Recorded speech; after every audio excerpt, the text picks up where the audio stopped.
Hello and welcome to PCI Webinars.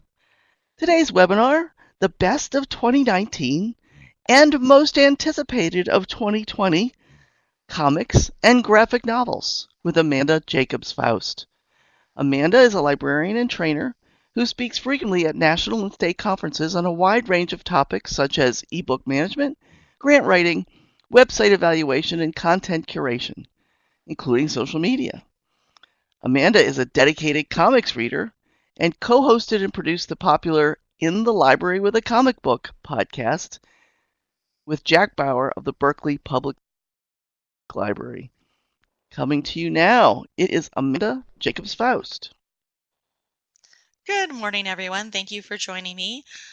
Just to let you know, I do have time planned at the end for questions, but we're a tiny and mighty group today, so please feel free to put any comments or questions in the chat, and I'll be keeping my eye on those as we go along.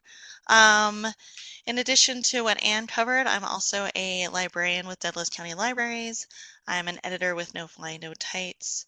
And I'm really excited to be here. Thank you so much. So the first book I want to talk about, and where we're going to be talking about kids, teens, and adult books throughout the event today, is Best Friends by Shannon Hale and Louianne Pham. It's part of the Princess in Black creative team, and this is a follow-up to their graphic novel a few years ago called Real Friends. It's a fantastic deep dive and biographical tale of Shannon growing up and dealing with trying to figure out how to navigate friendships as they change and shift as they move from elementary to middle school, and how do you figure out popularity and who you are and how you be accepted. And it's a really great fun read. Following that, I'm sure you all are familiar with Raina Telgemeyer's books, and most of you and most of your communities are familiar with them as well, and they're probably in high demand, and you probably aren't seeing a copy of Guts sitting on the shelf for more than 2 seconds. What's important about Guts, and what I really want to make sure people know about as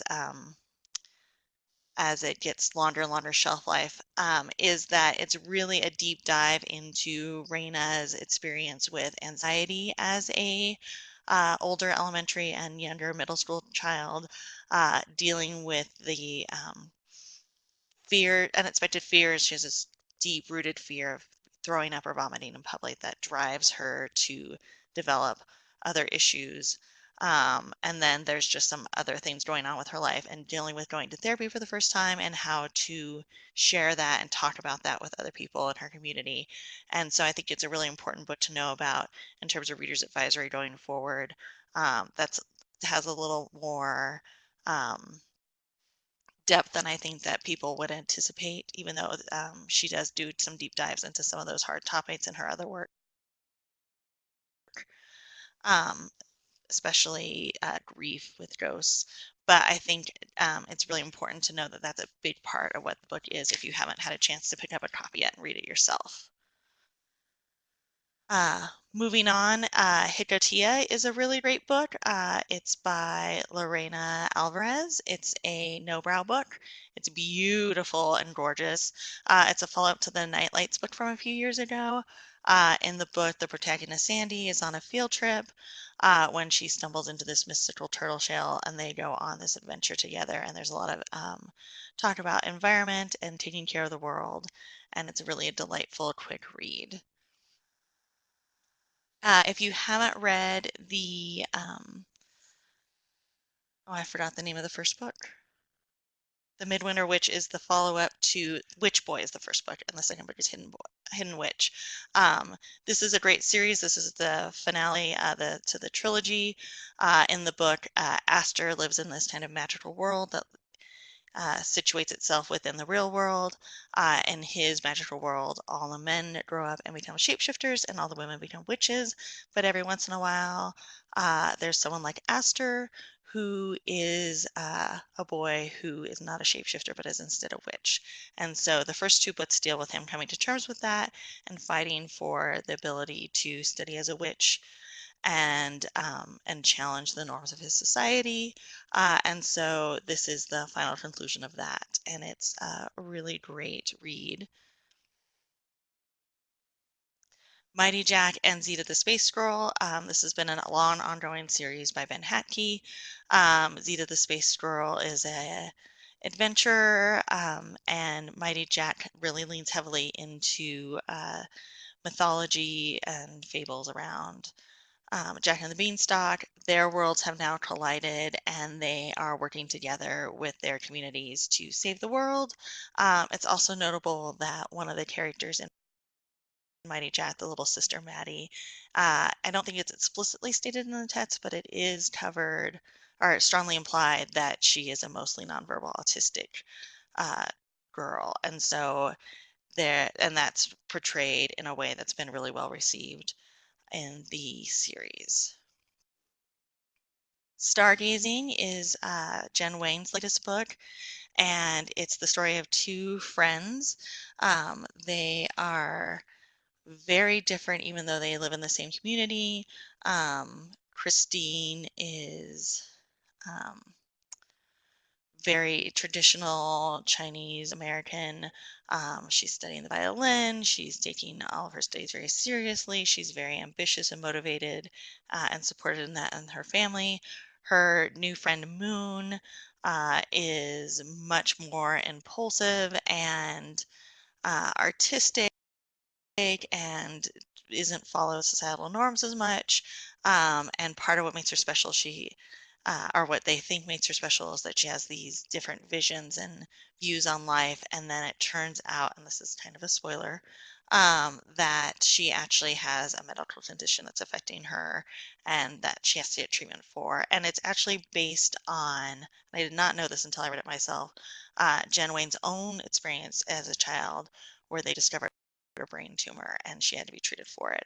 So it's a fictional book, but it's really heavily based and cemented in her own experience. And if you didn't read the Prince and the Dressmaker by Jen Wayne last year, go out and get it. Her art is stunning. You can see the constellations in the background on the cover.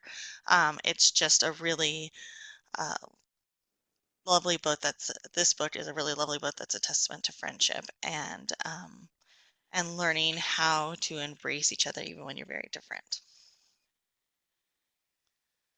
I always like to, when I have the opportunity, to talk about the Sunny series by Jenny and Matt Holm. The first book, which is Sunny Side Up, which is a few years old now. One of the things that I really like about it is that it deals with families coping with family members who are dealing with addiction issues.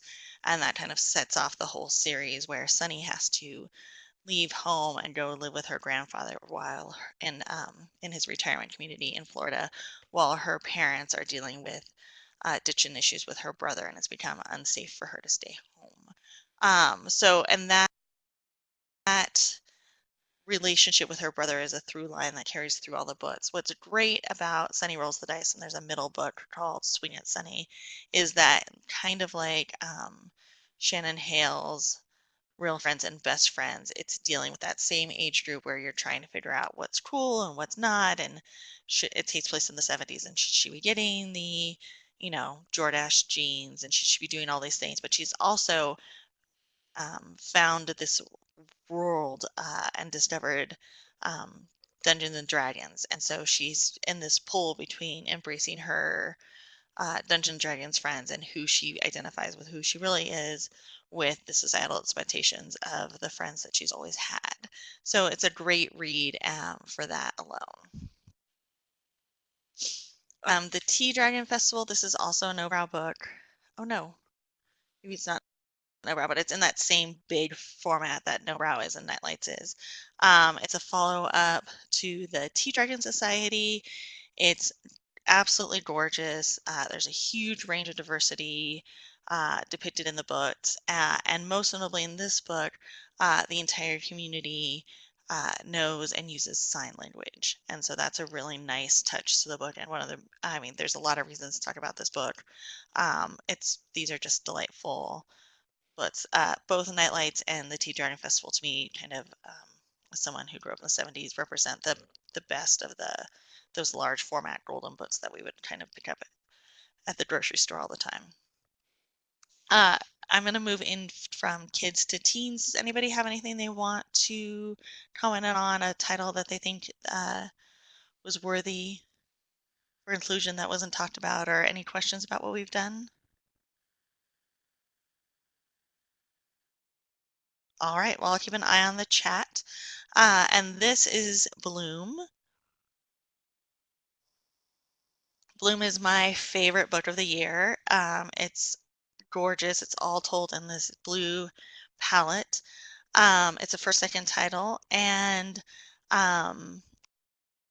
the main plot is that Ari is his family lives in this kind of tourist town, and they run the local Greek bakery, and he's anxious to grow up and get out of town and move to the city.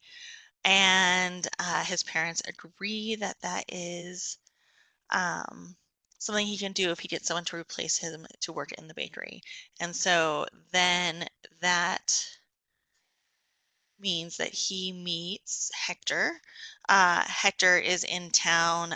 He's taking a leave of absence from school. They're college-age students, and is closing up his grandmother's house. She's passed, and he's moving on and getting it prepared to sell. And so they, and Hector's, oh, excuse me, my dog just walked in. Hector is, his passion is food. And so he takes to working at the bakery. And then they fall in love, and it's this beautiful love story. And what's great about it too is that um, they both already know their day. Everybody in their family knows their day. There's no any drama in the book is not about their sexuality or their relationship. It's about other dynamics, and it's just a really great, sweet coming of age love story. The crossover, many of you are probably familiar with Call Me Alexander, and the crossover. This is a fantastic adaptation of the book, which is a great book. The panel work and the use of the limited color palette are all extremely well done, and it's a great book to put in the hands of, even if you've read the crossover and you enjoyed it. I recommend the graphic novel adaptation, and if you have reluctant readers or struggling readers, or readers who are just looking for a good sports comic, this is the book to put in their hands.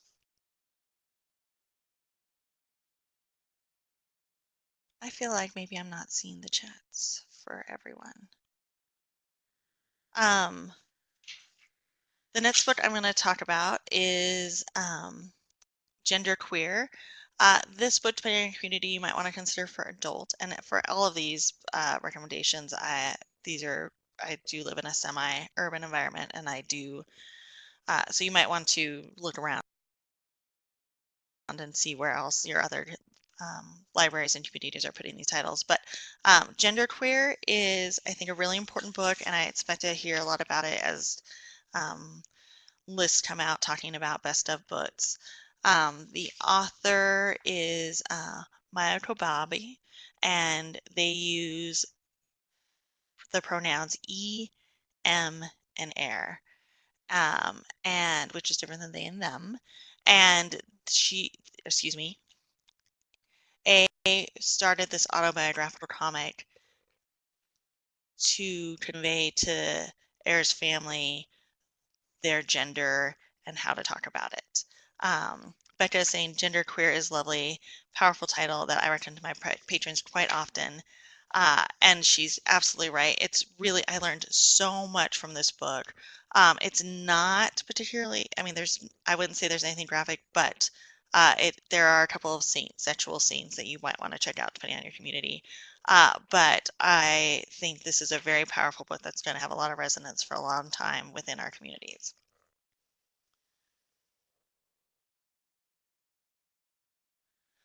Kiss Number 8 is also a great book. It's from First Second.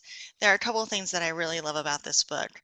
The primary character is Mads. She goes to church every Sunday, and afterwards her whole family goes and watches the local baseball team play. Um, and she is struggling with identifying and accepting her sexuality, which is not straight. And at the same time, there's kind of a family mystery that's developing in the plot lines about her dad's parent. And as she's coming of age and struggling to identify within her community that she's not straight, she makes a whole series of bad decisions. And what's great about it is uh, it doesn't get wrapped up in a bow at the end. She makes some really bad decisions and does some terrible things, and that really hurt her friends that she's been friends with forever. And they aren't able to reconcile completely and go back to the way things were. And her life carries on and their lives carry on. And she's able to, because you see, like, through, she's a teenager in the book, but it carries through to her adulthood and a few final panels at the end. And so you see her settle and find her way in her life and find a way for, luckily for her family and her community, to support her as well in a way that still deals with the consequences of some bad decisions she makes. And it's just a really great coming of age tale.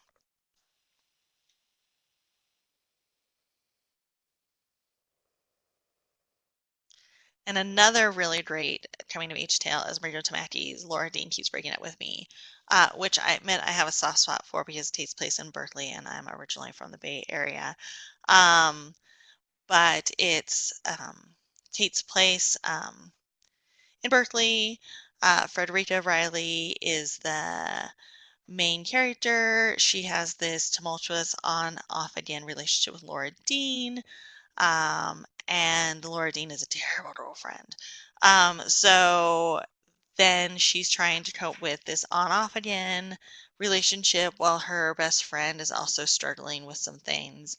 And um, it's just a really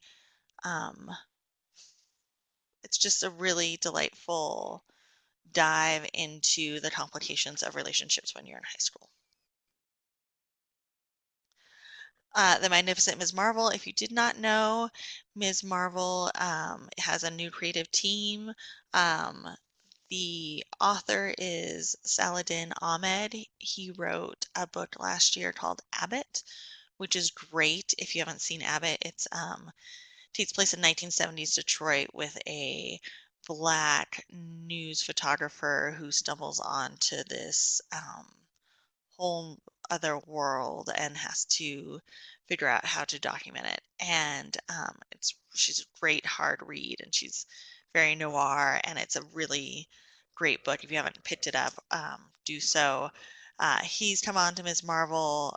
G. Willow Wilson has moved on to DC to write Wonder Woman, which is also a great series. But while the G. Willow Wilson arc has come to a close, I do highly recommend the Magnificent Ms. Marvel with the new creative team. If you aren't familiar with Ms. Marvel, she is a Muslim American superhero, and she lives in Jersey City, and so there's a lot of work around taking care of her community and dealing with the balance of being a superhero and honoring your family. Oh, if you were looking for a book and you were like, what book is me in a chunky sweater wrapped in a blanket in front of a fire drinking my favorite hot beverage, and what book represents fall the most? It's totally Pumpkinheads. It's Rainbow Rowell with art by Faith Erin Hicks. The two main characters are Deja and Josie. They work together at the pumpkin patch. It's their last day, and through an escapade, they are going through the entire patch to find Josie's dream girl, so he can talk to her for one time. Um, Deja is a delight. She's very snack motivated, which I respect. And their relationship is really fun. and I completely enjoyed this. Oh, Becca also says this is her favorite book of the year. This book is just a pure delight, and you cannot go wrong with Pumpkinheads. And it's definitely something you want to put out on your seasonal displays next year when it comes fall and Halloween time. Just give me one moment. I don't know why my timer's going off, but it's shut off now. Okay. So, I don't know if you've seen the Quick and Easy Guide to Queer and Trans Identities. It's it's almost a pamphlet, but it is really a great starting point for anyone who wants to learn more about queer and trans identities and pronouns. There is also, this is the second book in the series, and the other one is the guide to they them pronouns. So both of them are worthy worthy additions to your collections, and um, uh, very good information about these topics. Unstoppable Wasp, which is a returning series. I like to talk about Unstoppable Wasp for a couple of reasons. Written by Jeremy Whitley, Princeless and Raven the Pirate Princess fame, and also My Little Pony fame. The series was out a few years ago.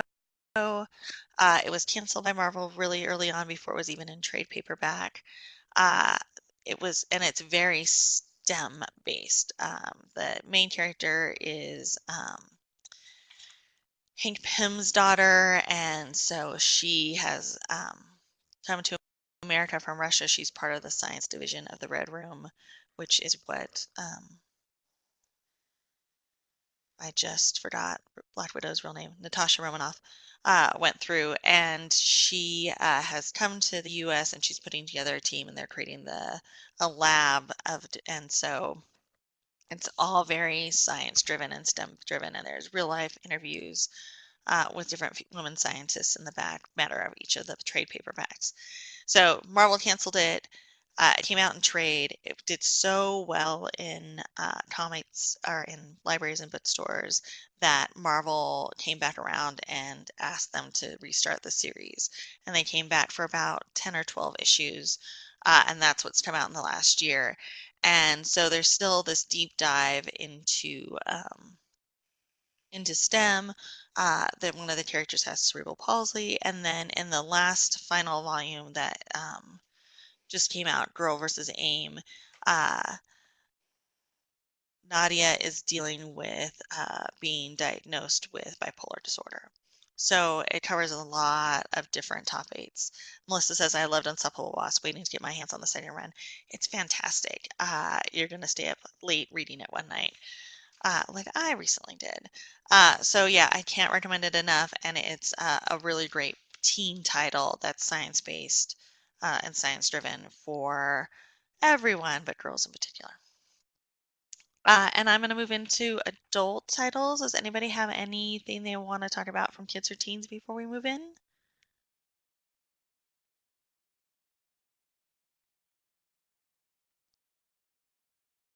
All right. Bloodlust and Bonnets.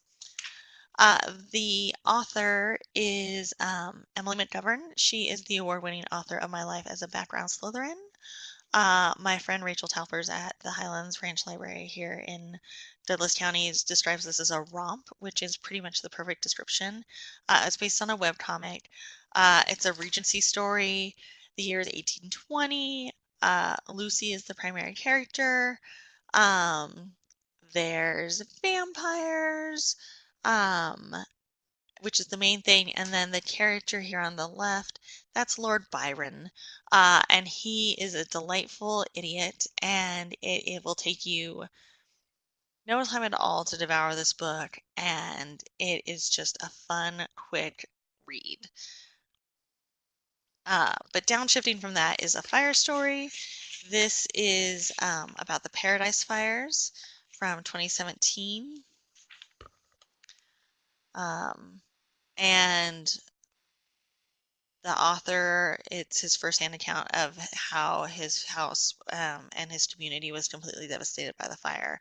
It was originally posted the original story was briefly posted online as a webcomic, and then this is the full deep dive into them um, experiencing the fire, surviving the fire, and then rebuilding after the fire. And it does a lot of talking about what happened to the community and the impact into the community. Let's Make Ramen. This is more of a hybrid nonfiction cookbook, but it deals with it's step-by-step instructions for everything you need to make every type of ramen imaginable. Teaches you how to make the broths. It's something that I think is good for beginners, established cooks, and I mean, I consider myself someone who can cook, but it is also something that you can just read and enjoy. Um, and it's from 10 Speeds Press, who also did Cook Korean a few years ago, which is similar. Both books are really great. I think this book has like something like 40 odd recipes on ramen. And the most important thing to know is that when you read it, you're going to want ramen. So make sure you get takeout if you're not prepared to make it yourself. Lucy Knisley's latest book is out called Excuse me, I'm going to start over with that. Lucy Knisley's newest book, Kid Loves, is out. She does a whole series of biographical comics. The first one is Relish. The second one is, or these are at least through for a second. The second one is Something New, which is about getting married, and this one is about her pregnancy um, with her son, Pal. I will tell you everything turns out okay in the end, but it is not a book to put into the hands of anybody who has any sort of trauma around pregnancy and childbirth. She had undiagnosed preeclampsia, and spoiler, she nearly dies delivering the baby through a very complicated birth and is in a coma for quite some time. Everything works out in the end, but it is, and it's a very detailed, true look at what pregnancy can be like. So it's a very, very good book, a very powerful book. I would be surprised if it doesn't end down on a lot of best of lists. Along with the fire story, but it is it can be a really hard read depending on your audience.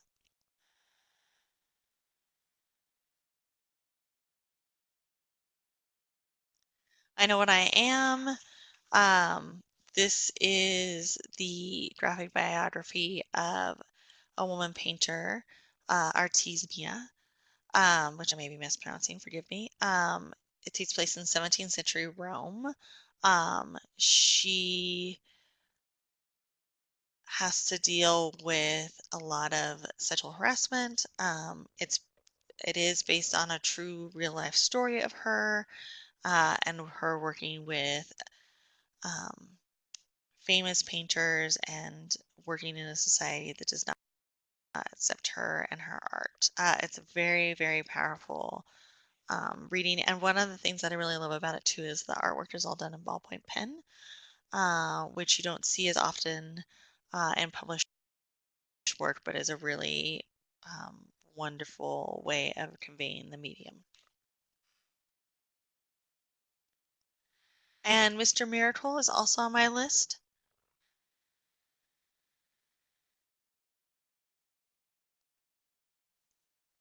It's Tom King, and who did Vision a few years ago, a two-part volume, and it is it deals with depression, and it deals with um, family and establishing your family and dealing with the effects and impacts of your family and their actions. Is it Craig? Tom King has been a go-to for a while. Great family dynamic stuff. Absolutely. What I love most about this series is I had a hard time getting myself to pick it up. Um, but what is really great about it is there's Mr. Miracle, which is Scott Free, and then there is his partner and wife, Big Barda, and I love Big Barda. I had no idea. I was completely unfamiliar with the Mr. Marital world, but Big Barda is just totally amazing. And there is also some other childbirth stuff. It actually could be a good paired read with Kid Loves. But it is really a delightful read, even though it's very accessible, even if you haven't read a lot of other Mr. Miracle or are unfamiliar with some of the more obscure parts of the DC universe.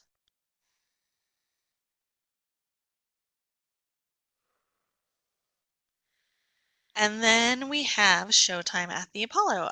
This is adapted from a oral history and nonfiction title that was first published many years ago. My biggest complaint about the book is because and it's been updated over the years, both the nonfiction title, or specifically the nonfiction title, but it doesn't do as much of a deep dive into the last like 10 to 20 years of the Apollo. But it's all about the start and ongoing influence of the Apollo Theater, um, which is the legendary Harlem Theater. And I learned so much from this book. It took, and I will also tell you, this book took me forever to read, right? I'm used to picking up a comic and being like, oh, in an hour I will be done, if not sooner. This book is dense, but it is a huge deep dive into post World War I New York and America. You will learn so much about music, the history of New York. There were times where I'd have to put the book down and be like, and go and grab my phone and get online and look up some reference to an event that happened. So I learned so much about history. I learned a ton about the history of the US, about Black culture, about the different ways like the South fed into New York and the culture in terms of the different ways in which people traveled um, and did different circuits for music. It's just, I cannot recommend this nonfiction title enough. It's just really, really interesting. And then welcome to my second favorite title of the year, They Called Us Enemy. If you haven't heard about this book, it's the autobiographical story of George Takei as his family is under the order of Franklin Delano Roosevelt, taken into the Japanese internment camps in 1942. And it talks about them being taken into the internment, how the losses they suffered, the losses other people suffered. They were I'm from California, so there were many internment camps in California. I did not realize there were others elsewhere in the U.S. Specifically, they were taken to Alabama by train. It talks about how this made him become more growing up in this environment because he's just a young child at the time.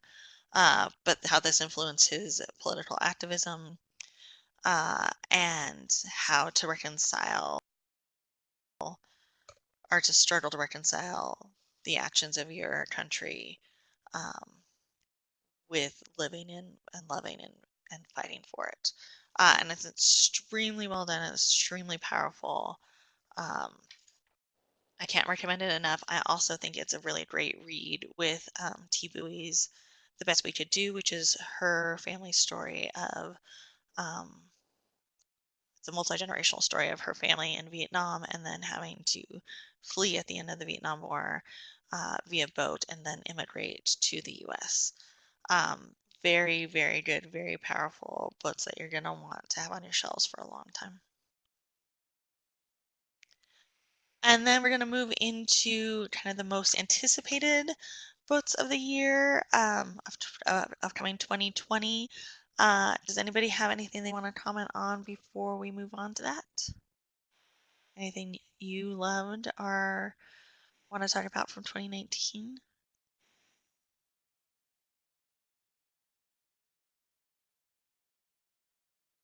All right. One of the books that I'm most anticipating for the 2020 is Jean Luen Yang's Dragon Hoops. You can't go wrong with Jean at any point, but what is going to be interesting about this book, I think, is Jean for many, many years, I think 20, taught at Bishop O'Dowd, which is a Catholic school in the Bay Area. And so this is based on his experience um, challenging his own perceptions and as someone who's not an athlete and spending a lot more time with the student basketball team, which is actually on its way to the California State Championships. So this documents his experience traveling with them and learning to engage and be excited about sports, specifically basketball. And then Pretty Deadly. I don't know if any of you have read the first two volumes of Pretty Deadly. I was super excited to see a third volume coming out. It's an image series. It's by Kelly Sue DeConnick with art by Emma De Rios. Emma De Rios' art is absolutely stunning. There are two volumes. The first one takes place in the American West, pre-World War One, which is so like late 1800s, early 1900s, and kind of tells this mythical story about death. And then the second book takes place in World War One, in the trenches. And then this one is going to take place in 1930s Hollywoodland. And I feel like there are several years between each of the volumes, and it's one of those things where I wasn't sure that Kelly Sue DeConnick and Emma De Rios would return to this world, so I was very excited to see that they're coming back and revisiting that.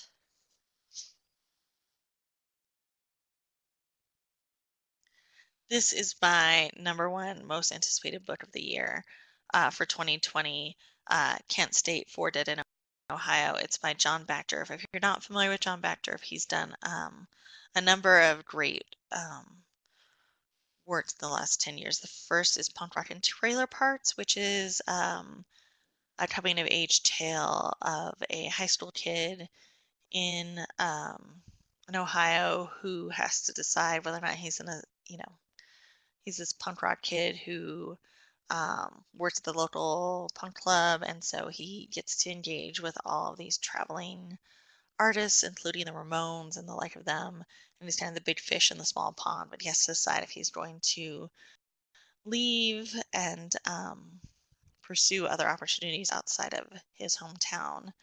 John Bactor's breakthrough novel or graphic novel is My Friend Dahmer, which is an autobiographical tale of his experience living in the same community and going to high school and being friends with Jeffrey Dahmer before he became a serial killer. And it's really meticulously researched and documented book.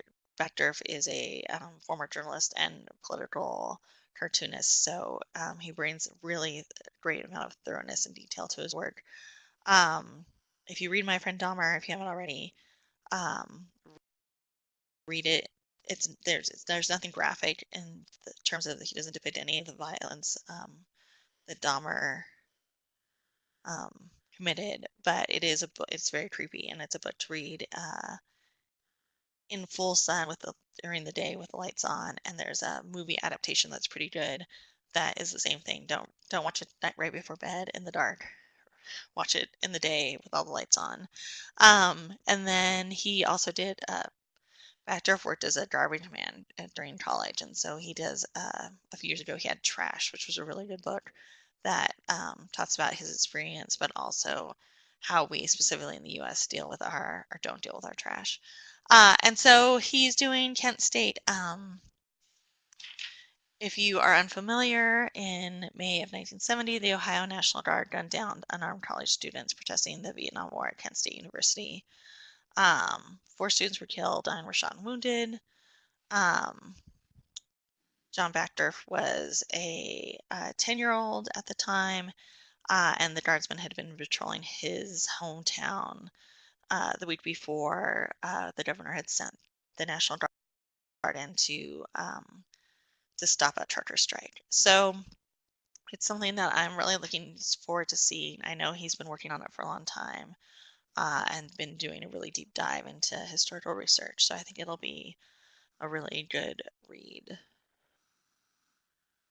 Greg Rucka, who does a ton of stuff with DC, most notably Wonder Woman and Batwoman. When he's not doing work with DC, he has a couple of series that he does through Image Comics. Black Magic is one of them. Lazarus is another, and then there's this book, which the original Old Guard book 1 came out several years ago. It's about a group of mercenaries. They're about 6,000 years old, and now they are dealing with, as the promo says, confronting the sins of their past. It's one of the things that Recca does really well is do a deep dive into relationships, the dynamics that drive them. And so I'm really looking forward to seeing him revisit this world with these ancient beings who, in the first book, there's 3 of them who are all about 6,000 years old or thousands of years old. And then they're bringing in someone new who has the same abilities that they do to survive. And they're 27 years old. So now they've kind of formed a new team adding this person. And so it's the telling of how they cope with that and deal with their past at the same time. Unrig, How to Fix Our Broken Democracy. This is the flagship starting point for First Second's new imprint, World Citizen Comics. It is adapted by artist George O'Connor, who does the Olympian series for kids for First Second, with democracy reform leader Daniel G. Newman. I know O'Connor took a hiatus from his final Olympians book to draw and to draw this book. This is the first book in a series of books by First Second that's going to fall under this first World Citizen Comics imprint that's similar to kind of the Science Comics imprint. They're adapting Dan Rather's book. There's some books on the Constitution, and there's a whole lot that Mark Siegel, the editor for First Second, has planned for the World Citizen Comics books, and I think they're going to be a really great addition to all of our libraries. I don't know very much about Delicates. It's the follow-up to Sheets. I don't know if any of you read Sheets this year. I believe it came out in 2019. So the Sheets, the original book, Marjorie is the main protagonist. Her mother has died. It's essentially a grief book. Her father's in a deep depression, and she's left managing the household, the family business, which is running a laundromat, and her little brother.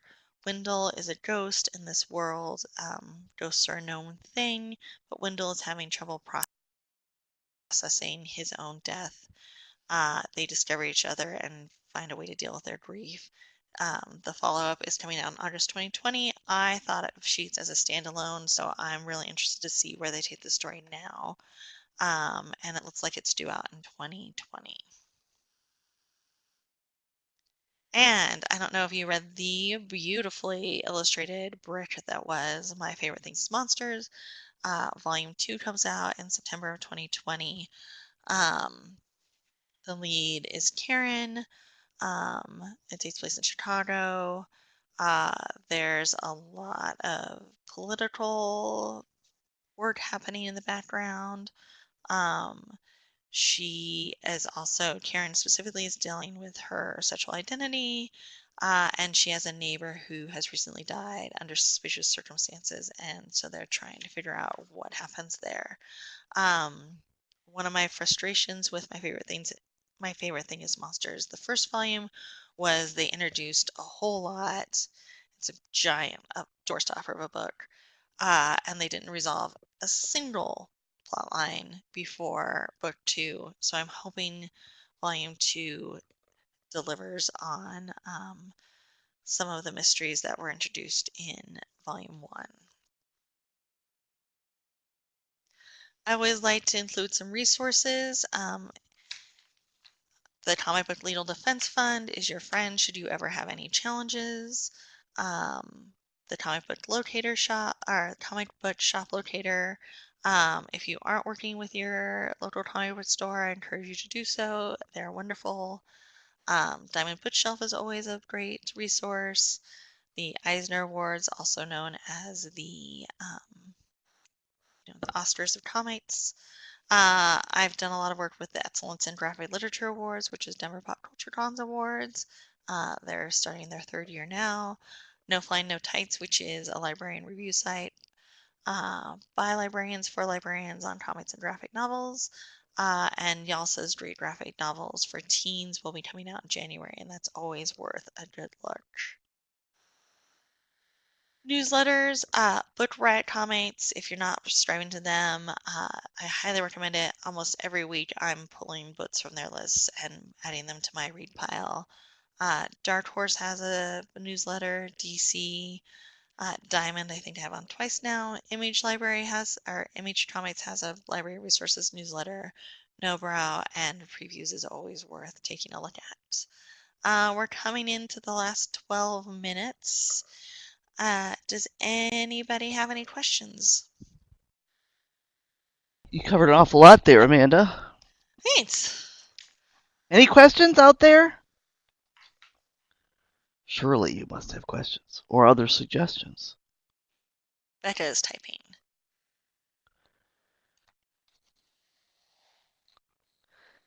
Amanda, let me ask you. Yeah. You did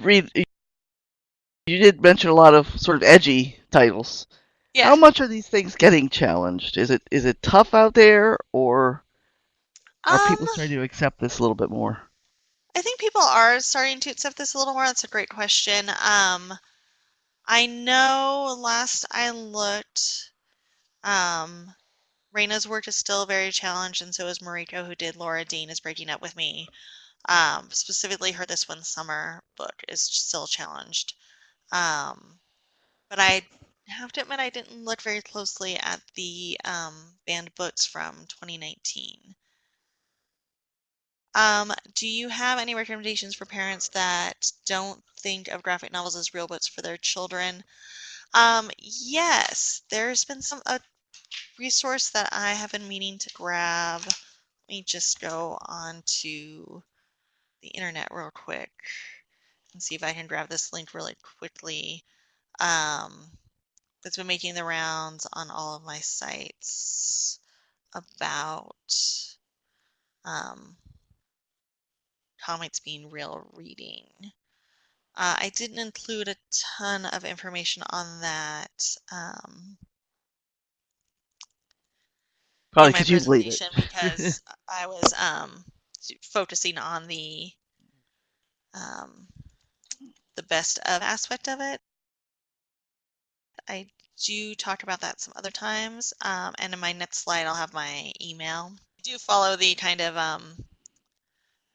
Nancy Pro rule. If you don't like it within a certain amount of time, just put it down and move on. Yeah. So, let's see.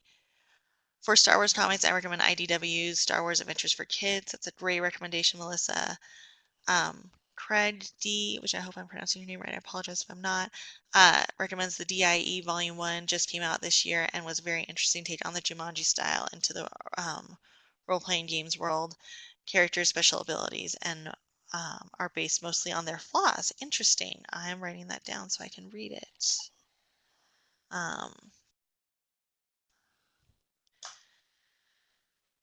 And I've moved the slide over so you can see my in the library with a comic book at gmail.com email address. Feel free to email me at any time, any questions you have, or